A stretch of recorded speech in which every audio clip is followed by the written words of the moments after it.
Last video मैंने बताया था कि चुंबक क्या होता है और चुंबकीय क्षेत्र की तीव्रता इंटेंसिटी या मैग्नेटिक फील्ड क्या होता है। आज हम पता चल रहा है कि जब किसी चालक तार में कंडक्टिंग वायर है उस पर करंट फ्लो की जाती है तो उसके कारण भी मैग्नेटिक फील्ड चुंबकीय क्षेत्र स्थापित हो जाता है। जैसे किसी कोई तार ले ले और इसमें करंट फ्लो करें तो निश्चित रूप से भी अराउंड एक मैग्नेटिक फील्ड प्रोड्यूस हो जाता है। तो अब किसी वायर के कारण किसी वायर के थ्रू किसी पॉइंट पर intensity of magnetic field value क्या होती है, इससे संबंध में बायो और सेवर्ट साइंटिस्ट थे।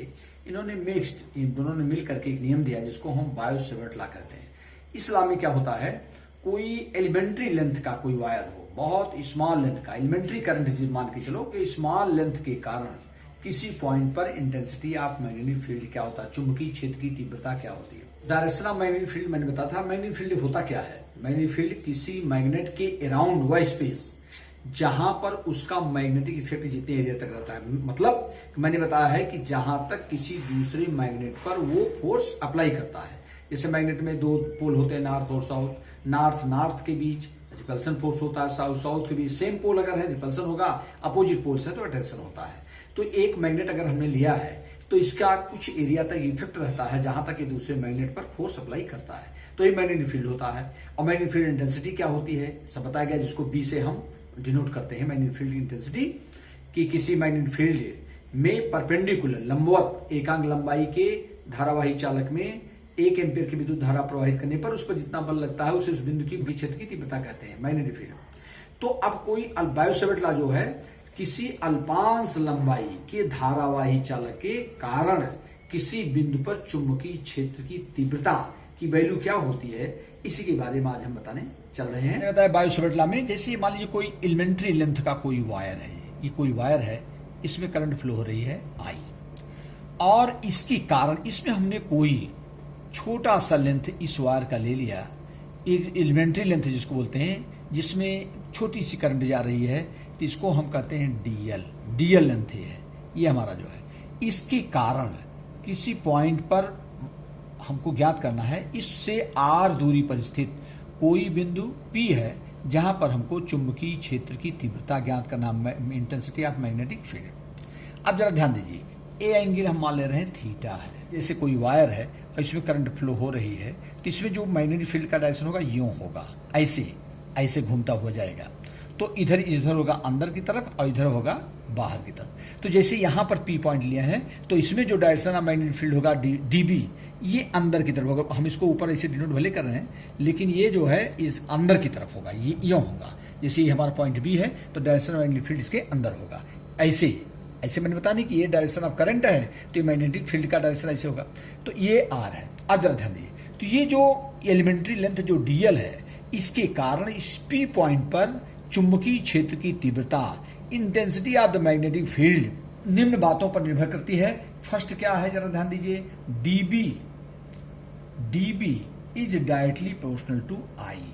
पहला, इस जो एलिमेंट्री जो हमारी करंट है, इस एलिमेंट्री लेंथ में जो करंट है, ये P पॉइंट पे जो मैग्नेटिक फील्ड DB है, क्यों हमने DB क्यों लिया है, क्योंकि जब हमने एलिमेंट्री लेंथ लिया है तो इसमें थोड़े करंट की मात्रा होगी, तो यहाँ पर इसके कारण बहुत थोड़ा सा ही मैग्नेटिक फील्ड होगा। तो इसलिए इसको, जब यहाँ DL लेंथ है तो यहाँ पर हमने DB लिया है। तो जो DB है ये 4 पॉइंट पर डिपेंड करता है। जरा ध्यान दीजिए, नंबर 1 पर क्या है कि इसमें चालक में प्रवाहित धारा I के समानुपाती होता है।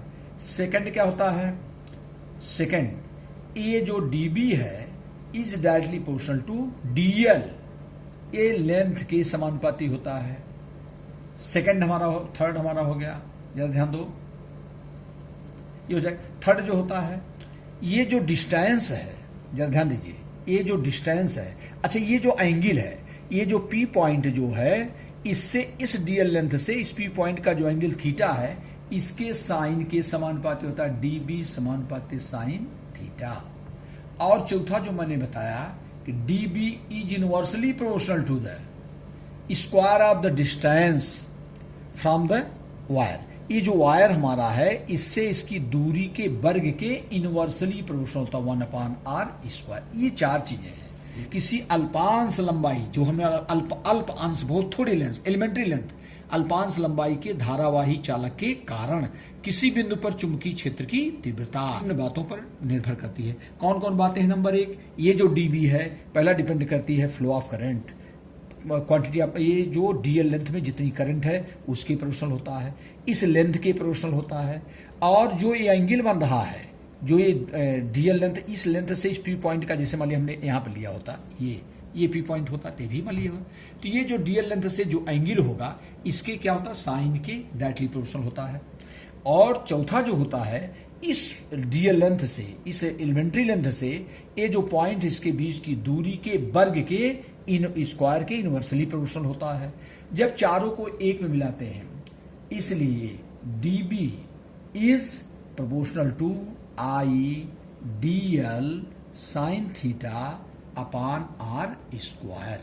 चूंकि ये देखो, ये सब न्यूमरेटर और ये डिनोमिनेटर हो गया, और जब भी प्रोपोर्शनल चिन्ह हटाते हैं, ये साइन हटाएंगे तो ये कांस्टेंट रखते हैं, तो dB इक्वल टू हो जाएगा म्यू नॉट अपान 4 पाई। ये कांस्टेंट हमारा है, इसी प्रोपोर्शनल चिन्ह हटा रहे हैं तो इसके स्थान पर ये कांस्टेंट रखते हैं, mu nought upon 4 pi I dl sine theta upon R square. अब जहां पर ये हमारा जो होता है, ये हमारा है बायो-सेवर्ट लॉ।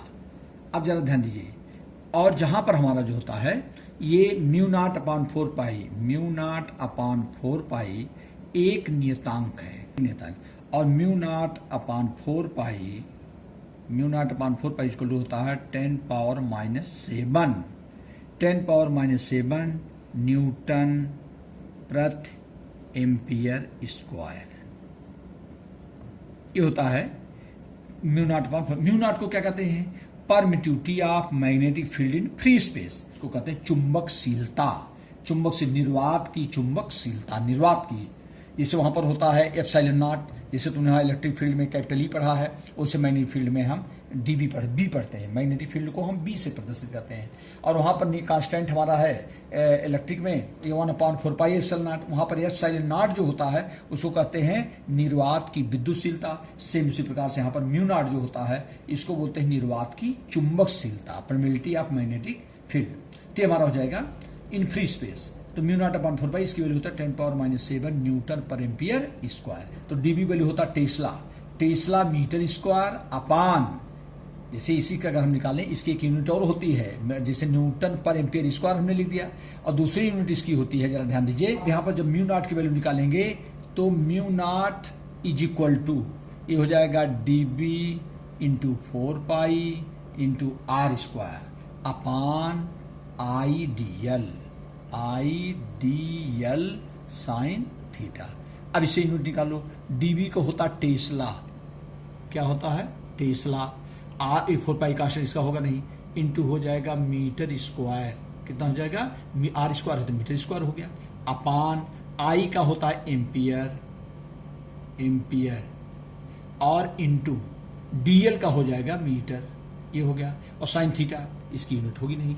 अब यहां से 1 मीटर से मीटर कैंसिल हो जाएगा, तो इसकी यूनिट क्या हो गई? ये हमारा हो जाएगा टेस्ला। 1 मीटर से मीटर कैंसिल हो जाएगा तो ऊपर 1 मीटर बचेगा हमारा, मीटर, और नीचे तो चूंकि प्रति एम्पियर, या टेस्ला मीटर प्रति एम्पियर,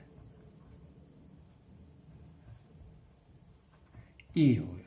तो चाहे इसको लिखो चाहे इसको, दोनों की। तो इस प्रकार से ये है, यही हमारा है बायो-सेवर्ट का